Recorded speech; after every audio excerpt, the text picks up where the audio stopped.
Welcome to the Bravo Charlie Club podcast, making you 12 and a half minutes more awesome each week. He's Ben, I'm Richard, let's go. Ben, how are you this week? I'm well, mate, and hello from Jakarta. Yes. Let me tell you, in Australia, how if you're in Sydney, people ask you where you live, and in Brisbane, they ask you what school you went to. Melbourne, they ask you what footy team you go to.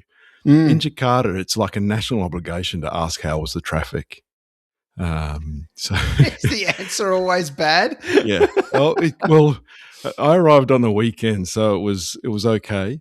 And I think the follow-up question is to apologise, or not question, but follow-up statement is to apologise for internet stability. So, right, we're recording, on our own steam at the moment, so we'll see how we go. Living dangerously. Yeah. Hey, listen, the Fully Awake project this week, I wanted to ask, how bands when they're traveling have writers and actors when they're making movies have writers. It's the things that are put into in the contract. Yes, yep. Yeah. So a famous one is Van Halen having no brown M&Ms in there. I love the history behind that too. Right? Yeah, it's cool. Do you know the story? You want to tell it? Yeah, it was buried really deep in the contract, wasn't it? Like page 85 or something or other, and really, it was so that they wanted to know if the contract had been read the stage setup and sound and all the if things were the way they wanted it. So that was their sort of like Easter egg, I guess, in there to see if it. It's a fun story, hey. So anyway, my question to you is, what would be in your rider? If you're a traveling musician, if I was a famous podcast host. Given the amount of musical skill I possess, Ben, I think there's a little chance of that happening. But if I was to be talented in that way, I think I'd go for probably something more practical. I think maybe a stack of white t-shirts. There we go, a stack of 8 Uniqlo white t-shirts. Okay, so first of all, you said practical. White is not very practical if you've seen me. Well, I've got heaps of them. Just get one a day and get rid of it. But why? I can sign them. 8? It's my fans, Ben. Oh! If you're signing one, can I have the first one? I'm a super fan. But 8 is a weird number. Why not 80 then? Well, it's because it can't be too over the top, but it's got to be doable, right? So fair enough. I think otherwise you just say, I want a Lambo at every event I'm going to. That doesn't seem practical. So, and besides that, you can't take them in carry-on. Yes. It would just be odd if you just signed them and left them back in the room. And they're like, he wanted these and now he's written all over them. How about you, Ben? What's your rider?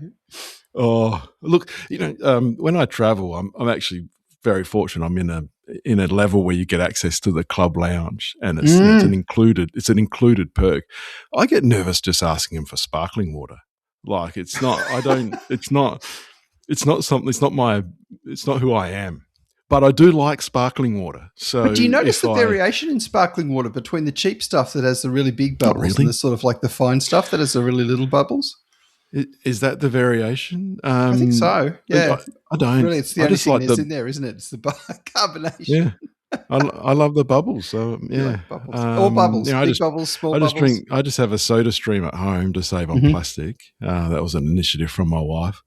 And I don't know how many turtles we've saved across the journey because I use that 3 times a day. So look, there you go. Sparkling water would be in my rider for sure. But I'm like you. I'm not convinced anyone's reaching out to me to star in a movie in a hurry. Yes. Very, very indie if it is. Yeah. Hey, listen, travel tip of the week. I'm in Jakarta and I actually... You are, yes, on location. And it came through Singapore. So I just thought that I would share how to avoid roaming charges when using your eSIM. You don't actually have to do this to use your eSIM, but here's the settings that can help you to get the best value. So you put your phone into airplane or flight mode, and then you turn off your primary SIM, which is in the mobile settings. But then specifically, you need to turn off data roaming, which sort of goes against what you think you're trying to do because you're going overseas. But you actually don't want your primary SIM to roam. And now some of the eSIMs, when you load them, will actually do this for you. But a pro tip is actually to turn off those apps that use mobile network or mobile data to update. And a big one, which a daughter of mine who was an avid photographer got trapped by, was your photos can back up over mobile data. Oh, yes. And she chewed through 7 days worth of eSIM in just an afternoon of taking photos when we were traveling once. It was a cheap lesson, wow. But because you just top up the eSIM, but it was good to know. And then the whole family went to our phones to check that we weren't using this. We had that turned off. What? I've got a funny story about that. I just to jump in as a quick segue. We went to Rome, and I long story, the selfie stick story. It's a funny story. I'll save it for another time. Anyway, I got the selfie stick. We are there at the Colosseum taking pictures, and of course, the selfie stick lasted 45 minutes before it broke, and it jammed on. This is back in the days before you sort of had rapid capture, and it took about 280 pictures in rapid succession with this, when the thing jammed on, and then it all synced to iCloud. Oh no! It smashed through my mobile data in no time at all. So anyway, I've been bitten by that before, so I know I know the pain. You know what I'm talking about. Just another follow up with eSIMs. I've previously used region-specific eSIMs, and bought one if I was going into Singapore, and then bought. So you turn up in Singapore and get it at the airport, and just turn it on. But you can also get like Asia SIMs or Europe SIMs or America's SIMs, and it's worth. I actually switched to a global SIM, and I noticed like moving from Sing across to Jakarta. I was on Singtel while I was there, and then it switched over to the local service here. So well worth it. And if I've got my maths right and I'm only using it for ride sharing apps and quick, Safari searches and Google Translate, I've got a Google Translate story to tell you as well, then my data should last for the whole year. I have to look this up very quickly because I was at breakfast this morning and I needed to find out what a tongue cup was, and the Google Translate was caught chicken. Now I assume I did some. It was supposed to be boneless chicken, but it translated. It was the worst translation ever as caught chicken. I'm like, I can tell that's been caught because it's literally sitting cooked in front of me. There is nothing free range about that chicken. So there you go. And did you enjoy your caught chicken? Was it? I did. I ate too much as usual. But the theory is you eat breakfast and dinner, so you can spend the day tripping.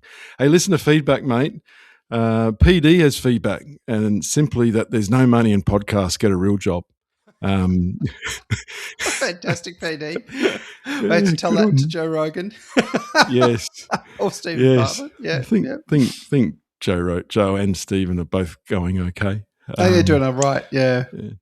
So why not leave a comment, one more positive than Peter's? Send us a text or join the Inner Sanctum on WhatsApp. We'll put those links in the show notes. The conundrum this week, mate, we mentioned I was visiting my parents for Christmas, and on stage Dad was packing this jacket into a bag. And he said he was packing it away. He's like, this is the best thing ever. And it just got me thinking, like, is it really? Like, it's a big call to say a jacket that folds up into a bag is the best thing ever.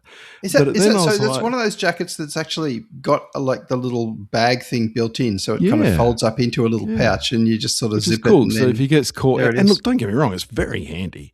Like if you get caught in a rain, in a sun shower or whatever, you can rip that out and away you go. But then I was trying to think, well, I don't actually have a counter argument. Like the best thing ever is a pretty big call. Does seem pretty big. Sliced toast is often used in that mention, but sliced bread. Asked you last week. Yeah, sliced bread. I asked you last week to do some research on this. What did you come up with? I came up short. Cop out. No. Well, I mean, AI would have you believe it's the wheel, and it's kind of hard to argue against the wheel. reasonably transformative tech at the time. And yeah, I don't know. It's quite personal though, isn't it? The best thing ever. Yeah, it is, I suppose. I mean, if I circle back to my movie writer, I guess for me it's sparkling water. Yeah. Yeah. And for you, it's 8 Uniqlo t-shirts. Oh my goodness! Yeah, okay. So, well, at least we're true to brand, and we're continuing to not do research. Yes. If you've come up short, well, perhaps we can ask our listeners to write in and ask and tell us what the best thing ever is. I did put a poll in the Inner Sanctum. Oh, and we got a few, and I put a few little primers like robot vacuums and flight. Robot vacuums are really cool. I think. So I think there's a section. In fact, a mate of mine just bought one, and he was telling me just how, even if it does 90% of what you would do as a yourself, it's just a massive, massive, massive win. And convinced me to sort of head out and take a look at the technology too. I think particularly if you've got pets too, because there's always hair and footprints and other sorts of things around the place. And so robot vacuum cleaner, awesome. So, but I left in the poll, I left an opportunity for listeners to privately message us with what they thought the best thing ever was if it wasn't listed. And we did get a response, and it was quite simple. He said, my daughters are the best thing ever. Oh, and, victory. As a father, I can absolutely resonate. Exactly. Given that I know my wife is listening, I'll say my daughters are the second best thing ever. Oh, yeah, well played, Ben. Yeah. I think this episode probably drops around her birthday too. So there we go. I'm getting in early with the brownie points. Hey, that's it, Richard. Listeners have been BCC'd on our week. In next week's show, I'm going to ask you, why don't restaurants' menus have bigger fonts? So see you next week. Bravo, Charlie Club, out. And that's the pod.